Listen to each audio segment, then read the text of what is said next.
Les habitants de la commune de Nyon se prononceront par voie référendaire sur l'augmentation de l'impôt prévue pour 2019 le 17 mars prochain. Avec 3045 signatures déposées au greffe municipal, alors qu'il en fallait 1992 pour valider le référendum, le comité référendaire attaque la décision du conseil communal qui a fixé à 4% l'augmentation du taux d'imposition sur la commune. Vécue comme un outil de consensus politique, cette démarche populaire est inscrite dans la Constitution suisse depuis 1848.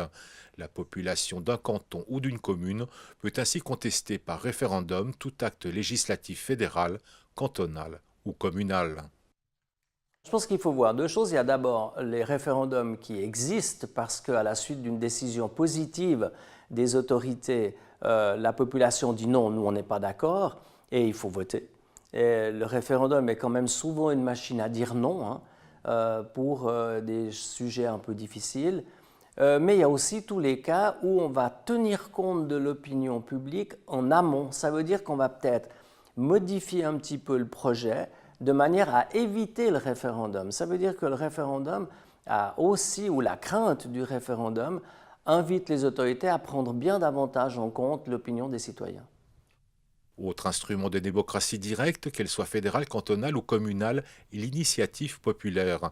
Elle permet à des citoyens de proposer qu'un texte soit soumis par votation à la population.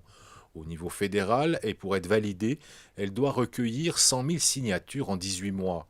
En 2018, sur 215 votations de ce type, 22 ont obtenu l'approbation du peuple, soit un peu plus de 10% de réussite. Je pense que c'est très sain. Le droit d'initiative qui est peu utilisé au niveau communal, mais qui est quand même fréquemment utilisé au niveau cantonal ou fédéral, est une opportunité pour les citoyens d'exprimer une demande ou une attente ou de favoriser un débat. Et je pense que c'est une manière de prendre en compte l'avis des gens qui est tout à fait constructive. À Nyon, depuis 10 ans, les habitants de la commune ont été amenés à se prononcer 5 fois par référendum sur des sujets très différents. Le dernier référendum en date portant sur une augmentation de l'impôt communal avait été organisé en 2006.